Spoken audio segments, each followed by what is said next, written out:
Hello and welcome to another Rant Rave review. I'm going to be ranting and raving about two books by Leigh Bardugo.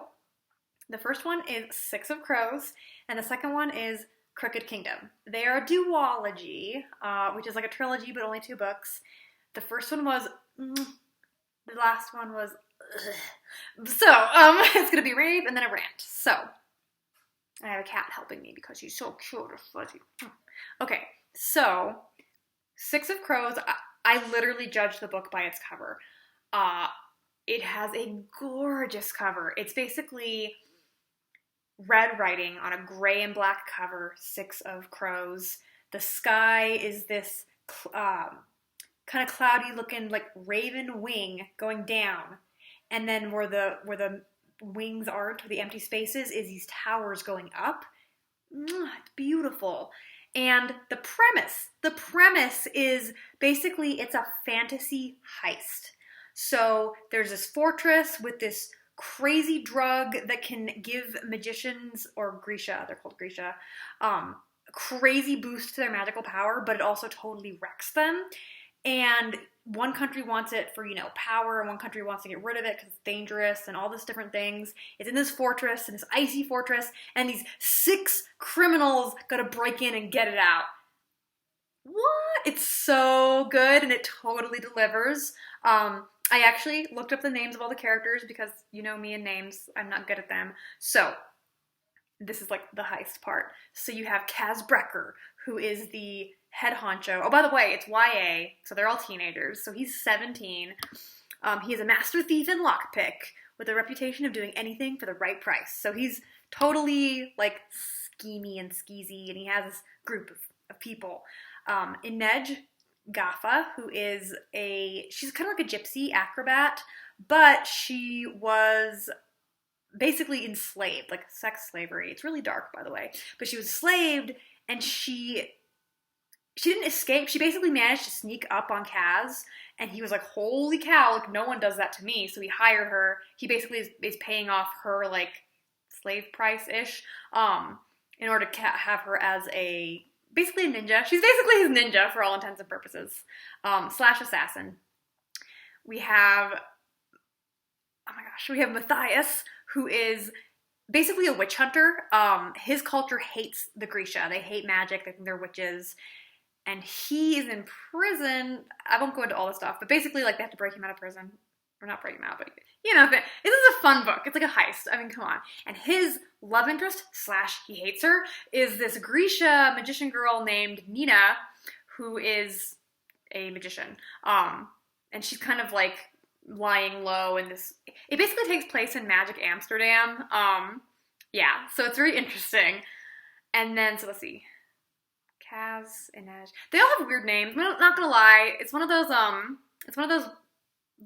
YA books where, like, we could name a character Jasper, but we're gonna name him Jesper instead. We could name this character Inez, but we're gonna name her Inej instead. I'm like, I mean, maybe these are, like, foreign spellings. Okay, like Misha versus Mikhail and Michael. But anyway, Jesper is an amazing, oh my gosh, I love him so much. He is a sharpshooter with a gambling problem. And I'm like, yeah, and it's so good. It's so good. So yeah, he's a sharpshooter, but he's like horrible gambling debt. And then there's this like little kid whose name is Willen, and he is like clearly out of depth and is clearly like secretly a little rich kid who doesn't know what he's doing, but he's like the map guy.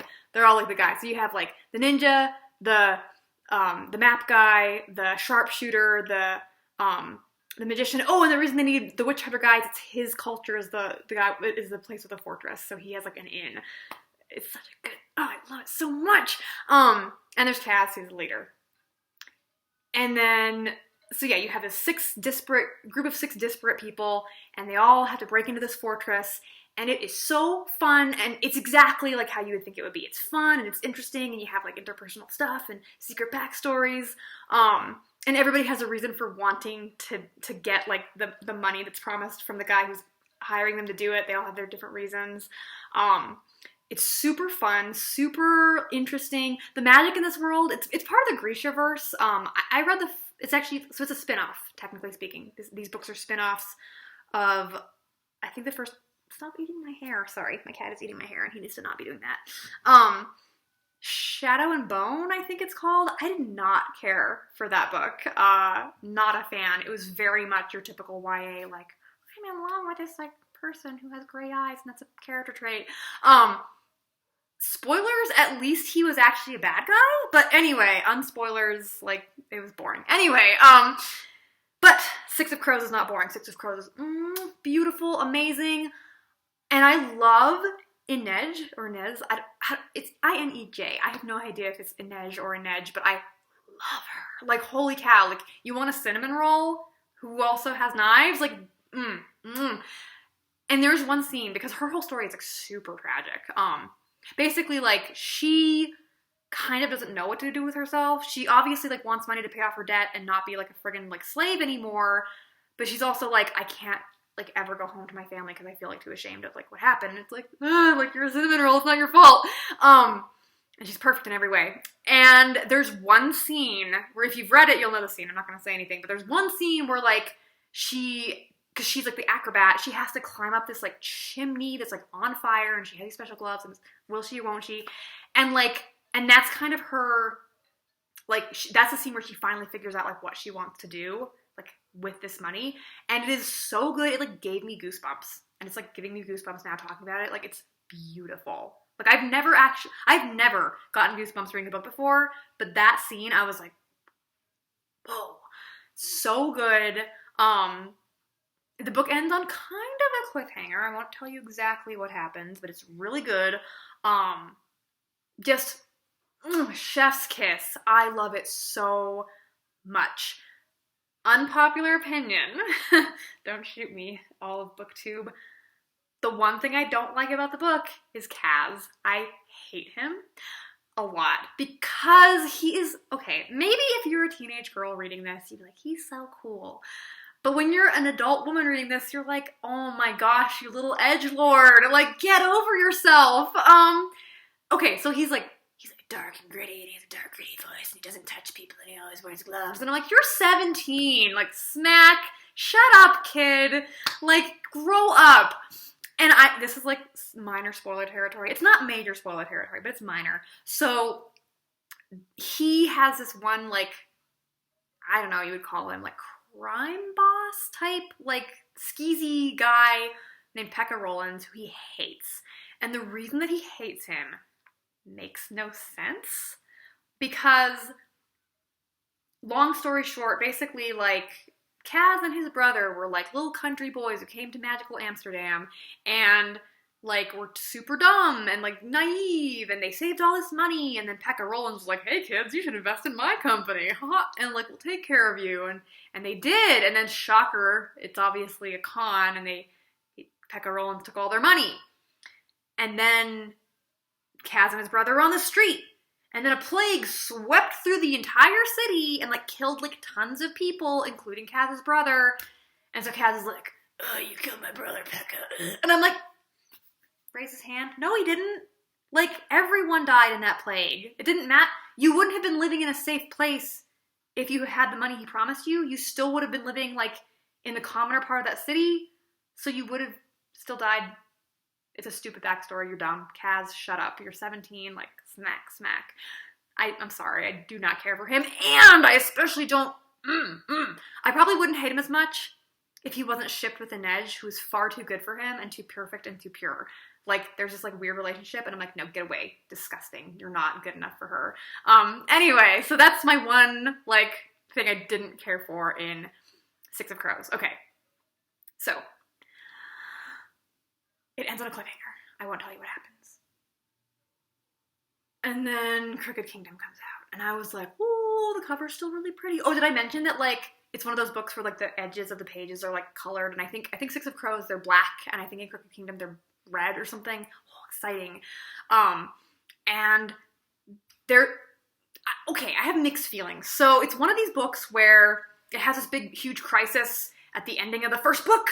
And then it's immediately, like, fixed within, like, the first, like, fifth of the second book, which isn't awful. Like, I've done that, and I do that in my third book. I'm like, oh, it's okay, because then you introduce a bigger crisis, right? And there is a big crisis of, like, how do we can't tell you what it is because I don't want to spoil Six of Crows. But basically, like, they need to get revenge on a certain individual. And they're like, we need to do this, but he's also out to get us, and there's this, and there's, like, you know, there are, like, other crises, which would have been great, except there's so many problems with Crooked Kingdom. Like, I literally don't know where to begin. Like, I don't know where to begin, because it was so frustrating. Like, I think that Six of Crows is probably my favorite YA book I've ever read, not counting Harry Potter. Six of Crows is probably my favorite YA book ever, and then, like, to have the sequel be so bad, I was like, oh, you were the chosen one. Yeah, so I'm gonna try to begin. This is a rant, so it's gonna go all over the place. Undercutting tension. Okay. Like, I think this book had second book syndrome, which is that thing where, like, you have the first book and it's really good, and you have the third book and it's really good, and then the second one kind of slumps because it's not great and the pacing's weird and the tension's off. And it definitely had that. The problem was it's a duology, so you have no third book. So you don't get to have a rat. You're just like, wah, wah. This is it, kids. I also don't really care for duologies. I don't know if I've talked about this before, but, like, I feel like you need to have a reason for having a duology. Like, if you're going to have, you know, one telling the story, like, forward and the other backward, or you're going to have, you know, this character's point of view and then his, like, enemy's point of view, but the same story, or something like that. Like, it's a reason for it to be a pair. But if you don't have a really good reason for a duology, you should write a trilogy instead, because stories have a beginning, a middle, and an end. And so this story has, like, a great beginning, and then kind of, where do we go from here? I don't know. Did not care for it. Another thing about the tension, which drove me nuts. Okay, I don't want to spoil it, so this is going to be spoiler-free, even though it enrages me. There's this one character who does something really bad. I'm just going to say it's Willen. That's not that much of a spoiler, but if you've read the book, you'll be like, Willen does something bad. Remember when there's this thing and you're like, oh my goodness. And I was, like, so down for this happening. I was like, what? He did what? Yes, that never happens in books. Like, this never happens in books. This is what you're dealing with. What kind of, like, consequences are going to happen from this? What's going to, like, how are they going to all feel about this? Holy moly. Just kidding. Lol. It didn't really happen the way we thought it did. And because it didn't happen the way we thought it did, that completely undercuts the last fourth of the book. Every single thing that happened in the last fourth of the book, I'm like, oh, but there wasn't actually any danger.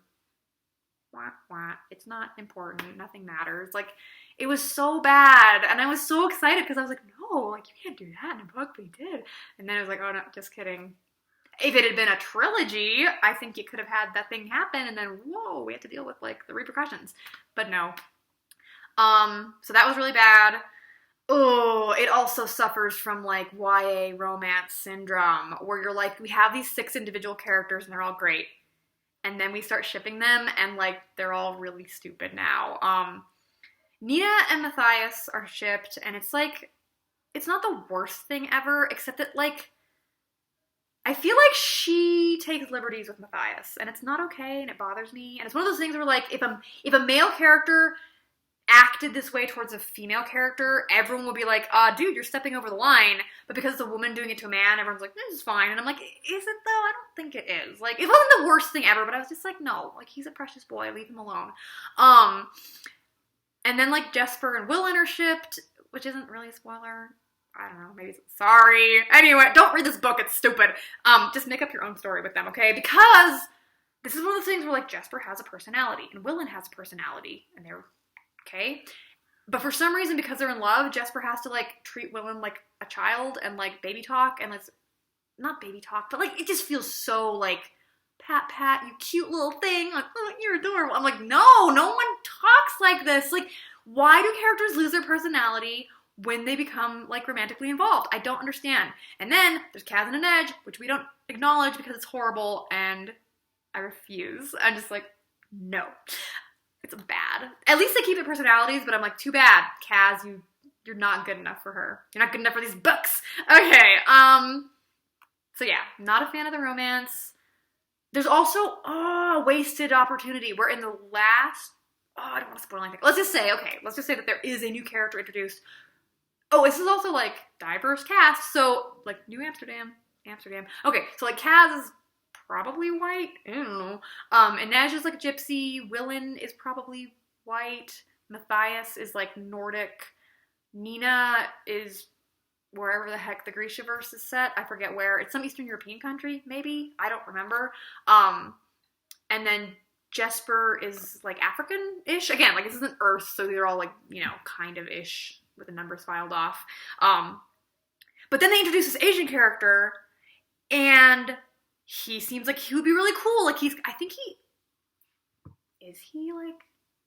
does he know alchemy type, like chemistry? I don't know. But he's this Asian character. I was like, cool, a 7th character for the group. No, just kidding. He's not a character. He doesn't get to do anything. He has no agency. He serves as, like, the punchline to a joke. And I was, like, really ticked off. Like, I don't know. I'm, like, a giant Asian fan, so I was like, really? Really? Couldn't make him a character? Okay, you do you, Leigh Bardugo, whatever. It was just really annoying and very, like, icky. I don't know, it wasn't, like, racist or anything. The joke was so obvious and dumb. But anyway, it was just, like, it felt icky to me, the way that she treated his character. I was just like, not a fan. Like, no. What else did I hate? Okay, the other thing that I hated, and this is, like, I won't spoil anything. Let's just say, it's not a spoiler to say that there is some death, okay? Like, not everyone gets out of this alive. But I was hoping they'd all die! Okay, and here's why. Because,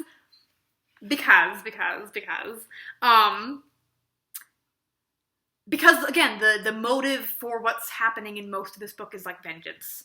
And as soon as, like, this one character died in this one way, I was like, oh, are you going to pull a Rogue One and they all die? Except for Inej, because I love her and I would cry if she died. I was like, are they all going to die? And it's, like, about, like, the vanity of, like, vengeance. Oh, no, just kidding. Just that one? Okay, just that one character then. So, yeah, I was, like, annoyed. It was kind of like a wah. This one character died, it's really dramatic. And then everyone else was like, guess we'll just go off and do our own thing. And I was like, really? I feel like this is, like... And I didn't feel like you had to kill that one character. Like, if you were... Like, it seemed pointless. I don't know. It didn't seem to... It seemed like she was like, oh, well, I haven't killed anybody in this book, and it's a YA, so I better kill... throw dart... that one. Okay, I'm gonna kill that one. Like, it didn't seem necessary to kill that one person... and then not to kill anybody else. I don't know, that sounds really mean. But if they had all died, I would have been like, yeah, that's pretty gutsy, Leigh Bardugo. But because that one person died in a kind of lame way, I was like a really lame way. It was one of those where you're like, real. It wasn't quite getting a snake drop on your head. But I'll rant about Harry Potter later. Anyway, it wasn't quite that bad, but it was very, like, meh. And then the ending was like, meh. And nothing really came of anything, and you're like, meh. Yeah, it was just not good. It was just not good. It was so disappointing. So disappointing. And again, it's not like the most horrible YA book ever, because that would probably be Throne of Glass or Switched. But it wasn't good either. It was just kind of very bland and very disappointing, because the first one was... So, I guess my recommendation is read Six of Crows and then make up your own ending to the series. Yeah, because duologies are not my favorite. All right, see you next time. Ta-ta.